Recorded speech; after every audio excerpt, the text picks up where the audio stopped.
마태복음 6장 10절 말씀 제가 읽을 때 함께 하나님 말씀을 듣겠습니다.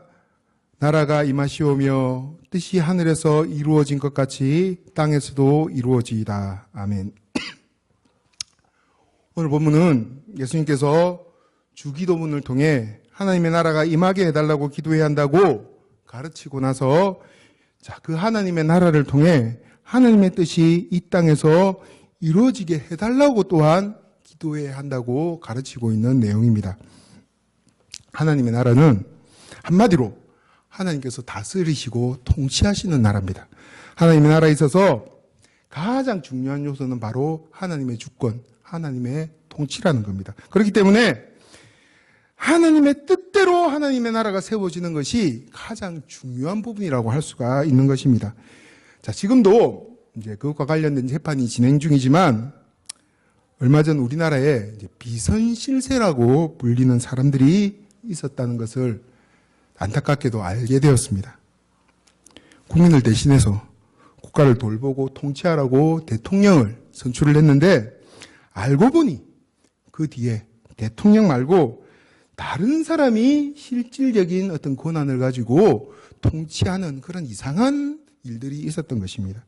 그리고 이 비선실세는 철저하게 자신과 또 자기 딸 그리고 자기 주변 사람들을 위해 나라를 이용해 먹는 그런 모습을 보인 것 같습니다. 그리고 자신이 생각하는 그런 일에 방해가 되는 사람이면 이제 불이익을 주든지 벌을 줘서 그 일이 잘 안 되도록 만들고, 또 자신에게 도움이 되는 사람들은 능력이 되지 않는데도 어떤 특권을 주고 어떤 법적인 이익을 취하도록 만들어주는 그런 모습을 보였습니다. 많은 사람들이 이제 이 모습을 보면서 참으로 어이없어하고 울분을 토했습니다. 가장 큰 이유는 대한민국이라는 나라에 통치권이 바로 시행되지 않는 모습이라고 생각을 했기 때문이라고 생각합니다. 그 결과 우리나라 헌법의 정신과 전혀 다른 모습으로 나라가 이루어져 가고 있다고 생각을 했기 때문입니다. 다시 말해 헌법에서는 대한민국의 모든 주권은 국민에게 있다고 분명히 명시를 하고 있습니다. 자, 그런데 내용적으로 봤을 때 전혀 그렇지 않은 모습으로 흘러가고 있다고 생각을 했기 때문에 많은 사람들이 어이없어하고 울분을 토하는 그런 모습을 보였던 것입니다. 자, 하나님의 나라도 마찬가지입니다. 하나님의 뜻, 다시 말해 하나님의 말씀대로 세워지는 것이 가장 바람직하게 세워지는 모습이라는 것입니다. 믿는 사람들이 이 하나님의 뜻에는 관심을 가지지 않고 아니면 이 하나님의 뜻을 자기 마음대로 해석을 해서 결국 하나님의 뜻과는 상관없는 모습으로 세워가려고 할 때 그 규모가 아무리 크고 외적으로 엄청난 위세와 어떤 권력을 갖고 있어도 그 모습을 바르게 세워져가는 모습이라고 볼 수는 없다는 것입니다. 자, 하나님의 나라가 그러면 어떻게 바르게 세워져 갈 수 있을까요? 저는 그렇게 생각합니다. 뭐든지 제일 중요한 부분은 외적인 모습이 아니라 내용이라고 생각을 합니다. 사람도 그렇지 않습니까? 외적으로 보기에 멀쩡해 보이는데도 속이 썩어 있는 사람들 많습니다. 집사람이 저한테 그런 말 자주 했습니다. 이럴 줄 알았으면 결혼 안 했다. 알고 봤더니 알러지도 있고 어디가 안 좋고 어디가 안 좋고, 겉으로 봤을 때는 키도 크고 몸도 멀쩡하고 다 멀쩡해 보이는데 이게 알고 봤더니 내적으로 문제가 많다는 겁니다. 그러면 그거는 문제가 있는 겁니다. 어쨌든 모든 면에 있어서 중요한 것은 외적으로 보이는 모습보다는 내적인 내용이 중요한 부분이라는 사실입니다. 자, 그렇기 때문에 하나님의 나라가 바르게 건강하게 세워져 가는 것에 있어서 가장 중요한 것은 내적인 내용이라고 할 수 있는 바로 우리들의 모습입니다. 우리들이 건강하면 하나님의 나라가 건강해지는 겁니다. 자, 오늘은 그래서 성경에 있는 이 제자들의 모습을 통해 우리가 바른 믿음의 사람으로 세워져 나가는 것이 구체적으로 어떤 모습인지에 대해서 한번 생각을 해보도록 하겠습니다. 자, 제자들은 제자들이라니까 엄청나게 대단한 사람들이었다고, 아니 처음부터 대단한 사람들이었을 것이라고 생각할 수 있을지 모르지만 처음에는 그렇지 않은 사람들이었습니다. 한마디로 아무런 믿음도 없는 사람들이었다는 겁니다.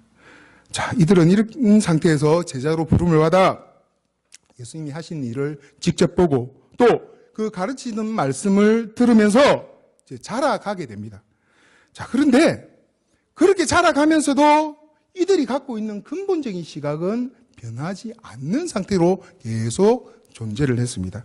자, 이 근본적인 시각은 바로 예수님을 정치적인 메시아로 보고 있는 것입니다. 이들은 예수님은 무력으로 이 세상을 정복하러 오신 분이라고 생각을 했습니다.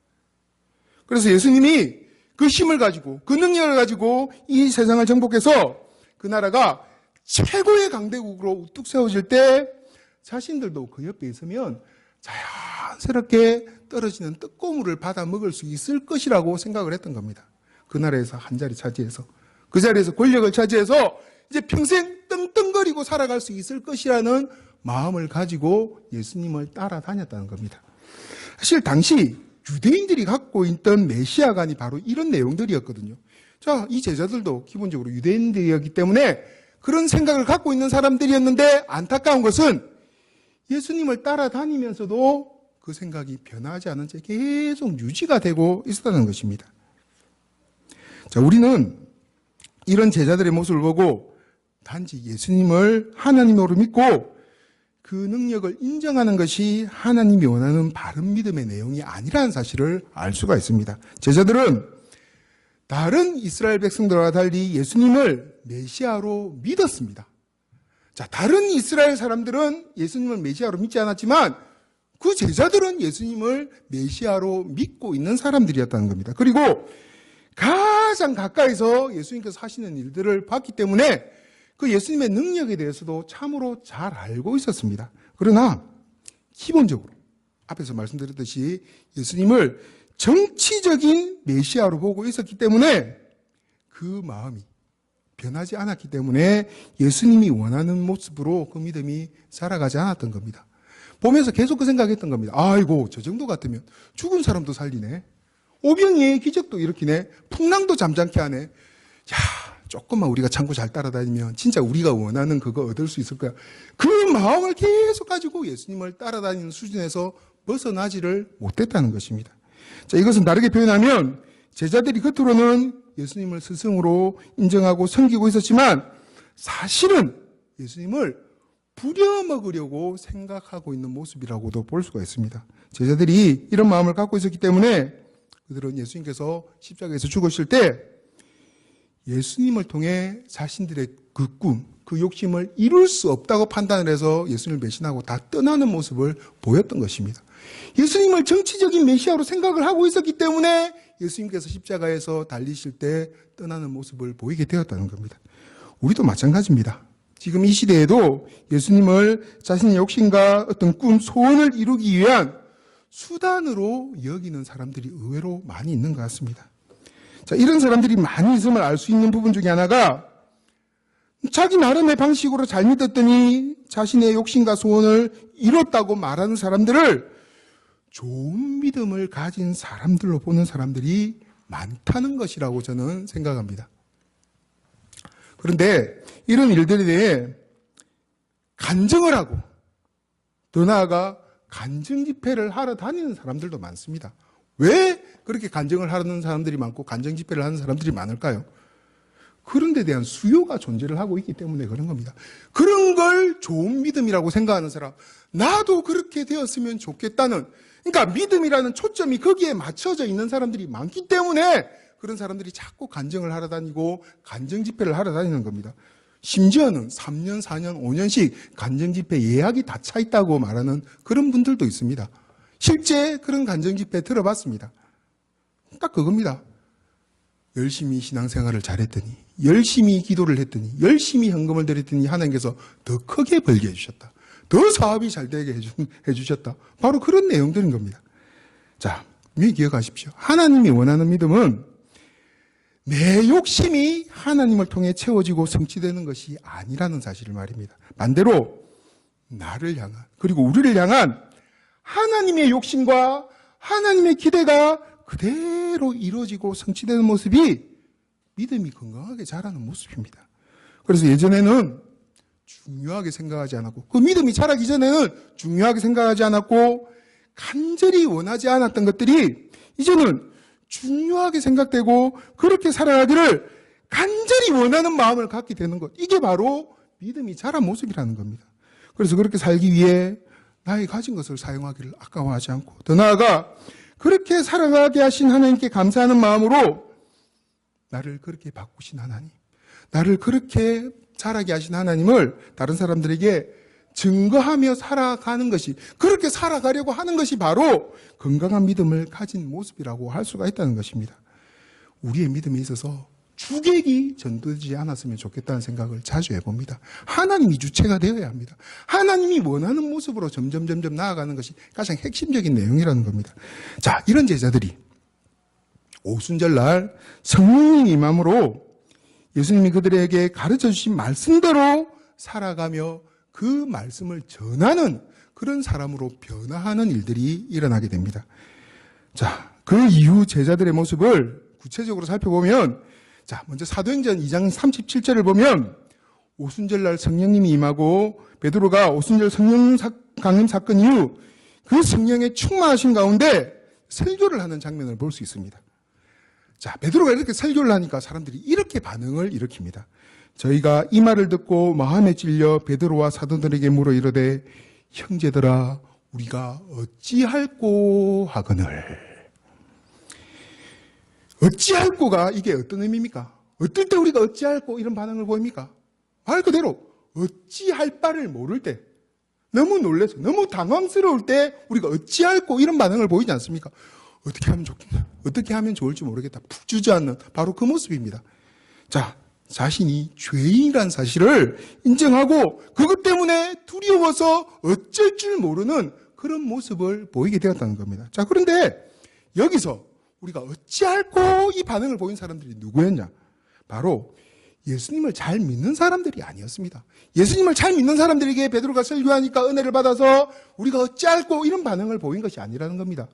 바로 얼마 전까지 예수님을 대적하던 사람들, 그래서 예수님을 십자가에 매달았던 사람들, 그러면서 자신들이 이겼다고, 자신들이 승리했다고 생각했던 바로 그 사람들이 성령으로 충만해 있는 그 베드로가 하나님의 말씀을 전하자 바로 그냥 꼬꾸라져서, 바로 푹 주저앉아서 우리가 어찌할꼬 하는 반응을 보인 것입니다. 이것은 베드로의 설교를 통해 예수님을 통한 하나님의 나라가 그들 가운데 임했기 때문에 나타난 모습입니다. 누군가 엄청나게 강한 힘을 가진 사람의 통치를 받으면 자연적으로 두려운 마음을 갖게 됩니다. 그래서 벌벌 떠는 모습을 보이게 됩니다. 부끄러운 일이지만 제가 중학교 다닐 때, 저희 아들도 지금 중학생인데 옥천에서는 뭐 그런 일이 별로 없을 것 같은데, 제가 살던 이제 부산에 옛날 그 시절 이야기입니다. 그때 뭐 산다고 어느 동네 골목을 지나는데 형들이, 한 대학생 정도 돼 보이는 형들이 한 서너 명이 이렇게 모여서 막 자기들끼리 놀고 있는 겁니다. 별 생각하지 않고 그 길 딱 지나가는데 제가 바로 그 옆에 딱 가는 순간 갑자기 놀던 걸 멈추더니 저를 탁 붙들고 벽으로 밀치는 겁니다. 그러면서 하는 말이 가진 돈 다 내놓으라는 겁니다. 저는 그때 중학생이었고 저보다 덩치도 엄청 큰 형들 4명이 자기들끼리 공 던지면서 이렇게 놀다가 갑자기 돌변해가지고 저를 벽으로 밀어붙이면서 돈 내놔라고 했을 때 제가 어떤 반응을 보였을 것 같습니까? 물론 뭐 용감하게 막 쥐어 터지는 한이 있어도 뭐 이렇게 한판 붙고 뭐 이랬으면 좋았을 건데, 그거는 저 동화나 소설에서 나온 이야기고 그러지 못했습니다. 발발발발 떨었습니다. 진짜 지금도 기억이 생생하진 않지만 어렴풋이 남아 있습니다. 너무 무서웠거든요. 제가 그때 뭐 사러 가는 중이었기 때문에 돈이 그때 뭐 10,000원인가 20,000원인가 있었는데 그걸 꺼내서 그냥 자연스럽게 줬습니다. 뒤지지도 않았는데 제가 자연스럽게 꺼내서 줬는데, 그 뒤에 이제 보통 많이 하는 멘트 있지 않습니까? 뒤져서 나오면 뭐 10원에 한 대씩 맞는다. 그래서 동전까지 다 털어서 제가 줬던 기억이 납니다. 얼마나 겁이 났는지 모릅니다. 왜 겁이 났겠습니까? 저는 약하고 상대는 너무 강했기 때문에 그런 겁니다. 그러니까 그냥 두렵고 떨리는 마음을 먹게 된 겁니다. 이렇게 강한 어떤 그런 세력, 강한 권력이 내 눈앞에 딱 정확하게 나타나면, 그것을 그렇게 인식을 하면, 그것이 진짜 강하다는 것을 인식을 하면 두려워서 떠는 모습을 보이게 되는데, 바로 이 사람들이 지금 그런 마음을 가지게 된 겁니다. 이렇게 그리스도의 통치 앞에서 벌벌 떨면서 어쩔 줄 모르는 사람들에게 베드로가 이렇게 말합니다. 너희가 회개하여 각각 예수 그리스도의 이름으로 세례를 받고 죄 사함을 받으라. 그리하면 성령을 선물로 받으리니. 바로 하나님의 원수된 존재들과 싸워 이겨서 하나님의 백성으로 만들어서 다스리는 일이 이런 과정을 통해서 일어나게 된 겁니다. 자, 여기서 우리가 중요하게 봐야 될 부분은 이 일이 일어난 곳이 바로 예루살렘이었다는 겁니다. 하나님께서 다윗에게 준 예언의 말씀대로, 그리고 예수님께서 승천하시면서 약속하신 그 말씀대로 이런 그리스도의 통치가, 이런 하나님의 나라의 역사가 맨 먼저 예루살렘에서 일어나게 되었다는 겁니다. 자, 이렇게 시작된 그리스도의 통치는 계속해서 진행되어 나갑니다. 사도행전 8장 7절 8절을 보면 많은 사람에게 붙었던 더러운 귀신들이 크게 소리를 지르며 나가고 또 많은 중풍병자와 안전뱅이가 나으니 그 성에 큰 기쁨이 있더라라고 기록되어 있는 것을 볼 수 있습니다.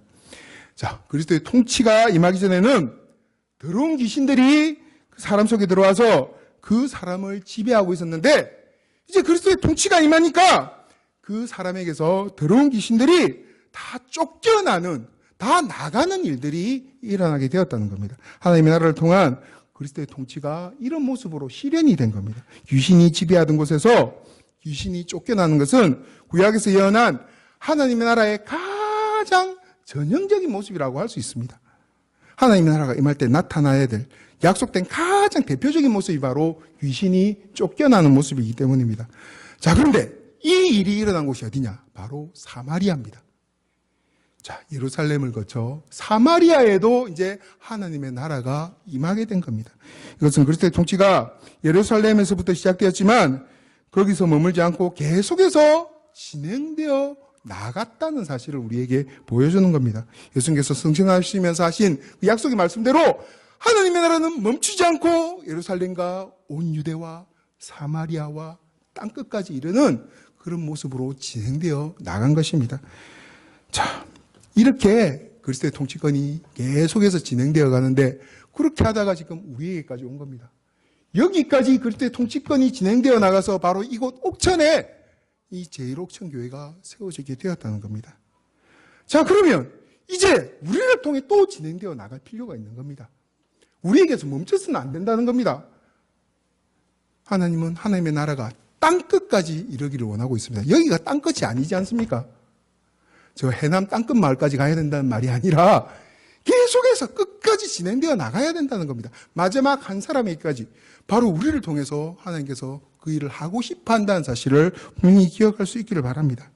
이것이 바로 오늘 본문의 말씀처럼 하나님의 뜻이 이 땅 가운데 온전히 이루어지는 구체적인 모습입니다.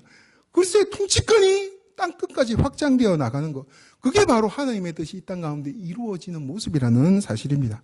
그런데 이 그리스도의 통치권이란 말에서 이 통치라는 말은 작게는 한 사람이 다른 사람과 싸워 이겨서 그 사람을 굴복시키는 모습이고, 크게는 한 국가가 군대를 동원해서 다른 나라를 다스리고 영토를 확장해 나가는 모습을 의미하는 말입니다. 자, 어떤 식으로든 한 대상이 다른 대상을 굴복시켜서 지배하는 것, 이게 바로 통치의 모습이라는 겁니다. 자, 그런데 구약에서는 하나님의 나라가 확장되는 것, 그러니까 그리스도의 통치가 임하는 것도 이 세상에서의 전쟁의 모습과 거의 비슷하게 이루어졌습니다. 시편 110편의 5절에서 8절을 보면 이런 표현이 있습니다. 열왕을 쳐서 파하고 시체로 가득하게 하시고 여러 나라의 머리를 쳐서 파한다. 어떤 느낌이 듭니까? 좀 잔혹한 표현이라는 느낌이 들지 않습니까? 자, 이것은 실제 그 당시 다윗 왕이 그렇게 영토를 확장해 나갈 때의 모습을 그대로 표현을 한 겁니다. 뭔가 이제 글래디에이터 같은 그런 영화에서 막 사람들이 싸워가지고 칼로 찌르고 창으로 찌르고 머리를 베고 하는 그런 식으로 하나님의 나라도 확장이 되어 나갔다는 겁니다. 그래서 그 땅을 이렇게 정복하고 지배하면 하나님의 통치권이 확장되는 겁니다. 자, 그런데 신약에서는 이제 그런 방법이 사용되지 않습니다. 신약에서는 하나님의 나라가 이런 식으로 확장되어 가는 모습을 찾아볼 수가 없기 때문입니다. 하나님 나라가 확장되어 나가는 모습을 기록하고 있는 사도행전을 아무리 읽어봐도 그리스도나 그 제자들이, 사도들이 군대를 일으켜서 폭력적으로 어느 나라를 정복했다거나 하는 그런 내용들을 찾아볼 수가 없는 것입니다. 자, 그런데 그럼에도 불구하고 그리스도의 통치가 확장되는 모습은 나타나고 있습니다. 자, 그러면 신약에서는 어떤 식으로 그리스도의 통치가 확장되어 갈까요? 아까 우리가 사도행전 2장 37절을 봤는데 그 모습은 그리스도가 원수들을 물리치며 통치하고 다스리는 모습을 우리에게 분명히 보여주고 있습니다. 바로 그리스도의 통치권이 확장되어 가고 있다는 사실을 우리에게 분명히 보여주고 있다는 겁니다. 그런데 그 모습을 아무리 봐도 원수를 칼로 찔렀다든지 그들의 목을 베었다든지 이런 내용들은 찾아볼 수가 없습니다. 자, 사도들이 하나님의 말씀을 전하니까, 복음을 전하니까 원수된 존재들이 그냥 바로 그 말씀을 듣더니 우리가 어찌할꼬 들썩 주저앉는, 꿇어 엎드리는 그런 모습을 보이는 것으로 하나님의 나라가 확장되어가는 모습이 기록되어 있습니다. 사실 사도행전을 읽어보면 사도들이 세상을 무력으로 굴복시키려는 것이 아니라 오히려 세상의 사람들이 이 사도들을 비롯한 하나님의 종들을 무력으로 굴복시키려고 하는 것을 볼 수가 있습니다. 자, 이 하나님의 종들은, 이 사도들은 그 무력 때문에 결국은 외적으로는 굴복을 당합니다. 죽기도 합니다. 감옥에 갇히기도 합니다. 매도 맞습니다. 엄청나게 협박을 당합니다. 다시는 예수 그리스도의 이름을 전하지 마라. 그런 협박을 받는 겁니다. 자, 그런데 이런 무력을 통해 감옥에 갇힌 것은 사도들이었지만 신기하게도 그 결과는 많은 사람들이 회개하고 예수님께로 돌아오는 모습으로 나타나는 겁니다. 외적으로 봤을 때는 세상 사람들의 힘에 의해서 하나님의 종들이 정복을 당하는 것처럼 보였지만 실제로는 그리스도의 백성들이 점점 더 많아지는 결과로 나타나게 되었다는 겁니다. 세상의 사람들이 자기들의 권세와 힘을 가지고 사도들을 감옥에 집어넣고 그들을 핍박했지만 결과적으로 봤을 때 그리스도와 그의 증인된 사도들을 이길 수가 없었던 것입니다. 자, 그런 상황에서 그 세상 사람들에게 복음을 전하다가 매를 맞고 죽임을 당하는 사람들도 있었습니다. 잡혀가서 때리면 그대로 맞고 죽이면 그대로 죽임을 당하는 사람들도 있었기 때문입니다. 그러나 사도들은, 하나님의 종들은 이런 것들을 두려워하지 않았습니다. 오히려 이렇게 그리스도를 위하여 능력받는 그 모습을 너무도 자랑스러워하는 그런 모습을 보였습니다. 이들은 우리가 보고 들은 것을 말하지 않을 수 없다고 말하면서 어떤 그런 폭력이 가해져도, 어떤 압력이 가해져도 굴하지 않고 그냥 하나님의 말씀을 계속 전했던 것입니다. 세상의 힘과 권세를 두려워하지 않고 당당하게 복음을 전하는 바로 이들로 말미암아 그리스도의 백성은 자꾸만 많아져 갔고 그리스도의 통치권이 점점 넓어져 가는 일이 일어나게 된 것입니다. 이건 아주 이상한 싸움입니다. 한번 생각을 해보십시오. 공격을 당해서 칼을 맞고 다치고 감옥에 갇힌 사람들은 전혀 두려워하지 않습니다. 그런데 그렇게 칼로 찌른 사람들, 그렇게 때린 사람들, 폭력을 가한 사람들이 지금 두려워하는 모습을 보이고 있는 거 한번 생각을 해보십시오. 지금 내가 누구를 때리고 있습니다. 엄청나게 때리고 있습니다. 발로 밟으면서 막 몽둥이 같은 거로 막 때리고 있는데 맞는 사람은 싱글싱글 웃습니다. 아이고 이러면서 웃는데 때리는 사람이 아이고 이러면서 때리고 있다고 한번 생각을 해보십시오. 이거 얼마나 이상한 모습입니까? 근데 이런 일이 일어난 겁니다. 왜냐하면 사도들이 성령으로 충만해 있었기 때문에 그런 겁니다. 하나님의 은혜로 충만해 있었기 때문입니다. 그것들이 하나님이 이길 수 없다는 확신을 갖고 있었기 때문에 그런 겁니다. 결국에는 우리가 이긴다는 하나님의 방법에 대한 확신, 그것이 바로 그 모든 것들을 다 이길 수 있도록 만들어준 겁니다. 이것이 바로 신약시대의 이 세상에서 통치권을 확장시키는 하나님의 방법입니다. 이렇게 예루살렘으로부터 시작된 그리스도의 통치는 지금도 계속해서 진행되고 있습니다. 이 통치는 초대교회 당시 사도들이 그랬던 것처럼 바로 우리가 믿음이 바로 자라 하나님의 뜻대로 살아가고 전도하는 모습을 통해서 이루어질 수 있다는 사실을 분명히 기억할 수 있기를 바랍니다. 이런 생각을 가질 필요가 있습니다. 만일 예수님께서 오늘날 사람의 모습으로 이 땅에 우리와 함께 거하신다면 어떨까 하는 생각 말입니다.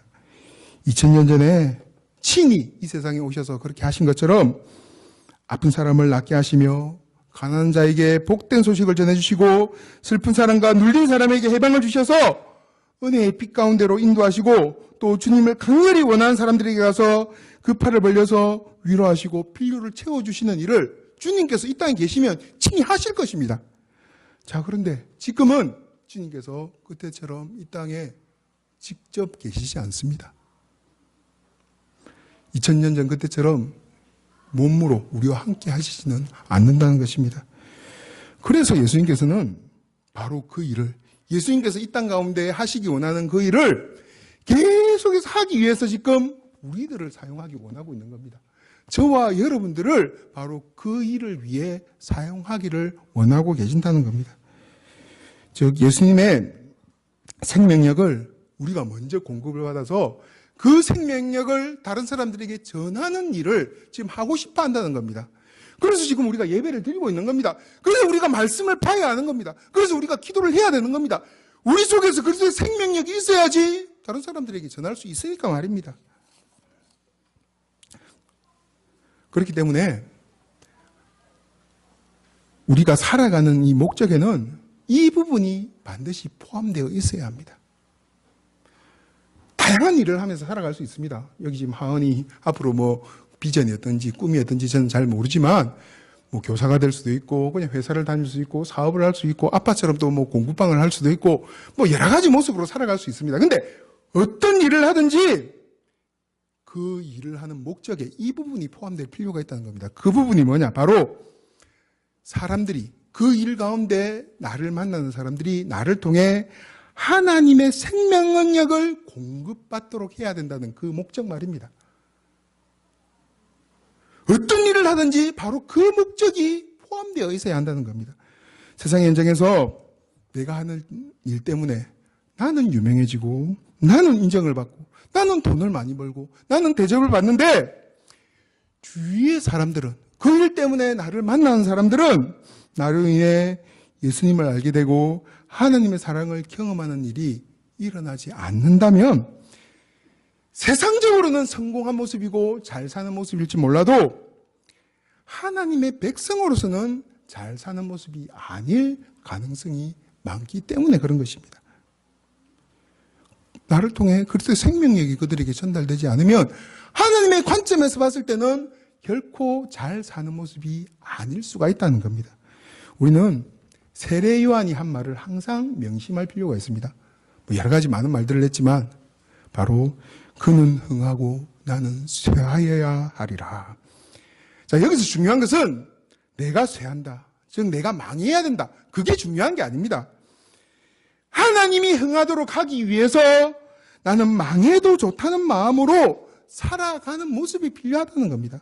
이런 마음을 가지고 살아가면 결국 나도 흥하게 되는 결과가 나타나게 될 것입니다. 왜냐하면 하나님은 하나님을 위해 하나님을 흥하도록 하기 위해 살아간 사람을 결코 망하게 하지는 않으실 것이기 때문입니다. 중요한 것은 나의 삶을 통해 하나님이 흥하게 되는, 다시 말해 하나님이 드러나는, 하나님의 일들이 이루어지는 그런 모습들이 있어야 한다는 겁니다. 하나님의 사랑이 전달되고 하나님의 말씀이 전달되고 그래서 그들도 나와 같이 하나님을 아버지로 고백하며 생명에 이르게 하는 삶을 살도록 하는 것이 가장 잘 사는, 그러니까 하나님의 관점에서 봤을 때 가장 잘 사는 모습이라고 할 수가 있다는 겁니다. 사람은 아무리 그 믿음이 바르게 자라도 실수할 수 있습니다. 그리고 잘못된 판단할 수 있습니다.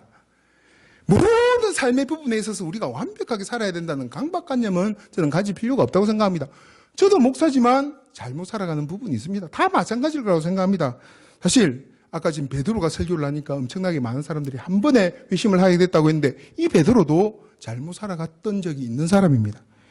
자, 이방인들과 식사를 하는 자리에 유대인들이 그 자리에 온다는 말 듣고는 황급히 놀라서 그 자리를 피하는 모습을 베드로가 보입니다. 왜냐? 그 유대인들에게 자기가 욕을 들어먹을까 봐. 그래서 자기의 자리가 위태로워질까 봐 그렇게 하나님의 말씀을 담대하게 전했던 베드로도 그런 모습을 보인 적이 있었던 겁니다. 바울도 마찬가지입니다. 성경에서는 아덴이라고 돼 있는 아테네라는 곳에 가서 이렇게 이제 전도를 할 때 실패를 합니다. 왜냐? 자신의 지식을 자랑하려고 했기 때문에 그런 겁니다. 쓸데없이 논쟁을 벌인 겁니다. 아테네에는 수많은 철학자들, 사상가들이 있었는데 그 사람들 네가 잘났나? 내가 잘났나? 그러니까 복음을 전하려고 한 게 아니라 자기를 드러내려고 하다 보니까 그곳에서 전도를 하는 게 실패를 한 겁니다. 그런 못난 모습을 바울도 보인 적이 있었습니다.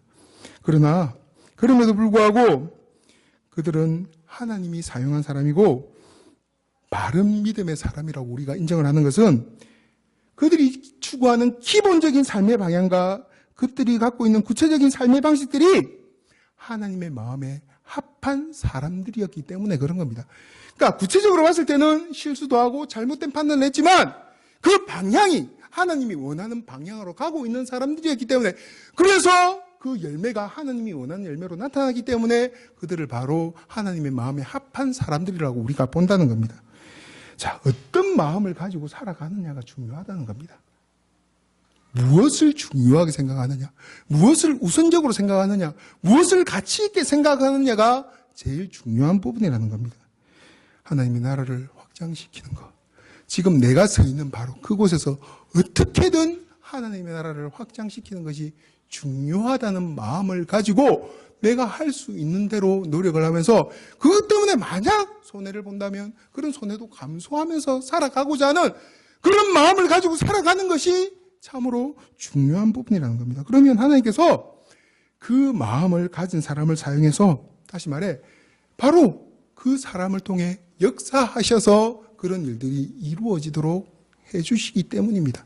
그 사람이 능력이 있어서 그런 일이 일어나는 것이 아니라 그런 마음을 가진 사람을 통해 하나님께서 역사하시기 때문에 하나님께서 역사하실 수가 있기 때문에 바로 그런 일들이 일어날 수 있게 된다는 겁니다. 우리가 바로 이 마음을 가진 사람들로 점점 변해갈 수 있기를 바랍니다.